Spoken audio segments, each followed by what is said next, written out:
Price த Lord. இன்னும் ரொம்ப சோர்ந்து போயிருக்கீங்க.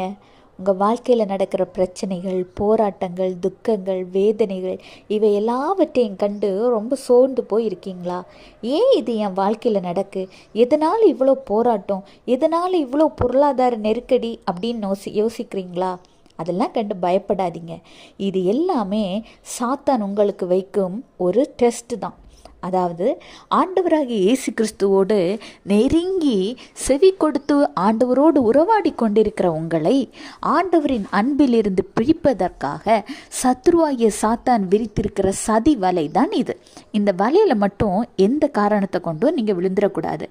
சோதனைகள் வரும் பொழுது, போராட்டங்கள் வரும் பொழுது ஆண்டவரை துதியுங்கள், அவர் நாமத்தை மகிமைப்படுத்துங்கள், ஸ்தோத்திரங்களை செலுத்துங்கள். அப்பொழுது சாத்தான் வெட்கப்பட்டு போவான்.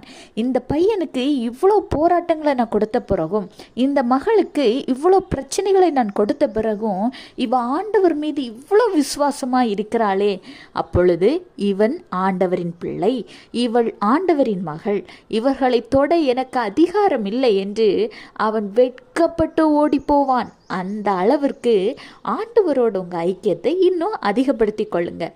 ஆண்டவராகிய இயேசு கிறிஸ்து உங்களோடு சொல்லி இருக்கிறார். நீதிமொழிகள் 1:33, எனக்கு செவி கொடுக்கிறவன் எவனோ அவன் விக்கினமின்றி வாசம் பண்ணி ஆபத்திற்கு பயப்படாமல் அமைதியாயிருப்பான். நீங்கள் ஆண்டவருக்கு செவி கொடுக்கிற பிள்ளைகள் தானே, அப்போது விக்கினமின்றி வாசம் பண்ணுங்க, ஆபத்துக்கு பயப்படாதீங்க, அமைதியாக இருங்க, சந்தோஷமாக இருங்க.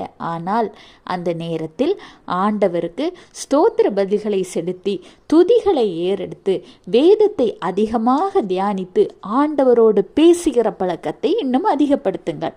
கர்த்தர் உங்களையும் உங்கள் குடும்பத்தையும் ஆசீர்வதிப்பார். Have a blessed day. Jesus bless you.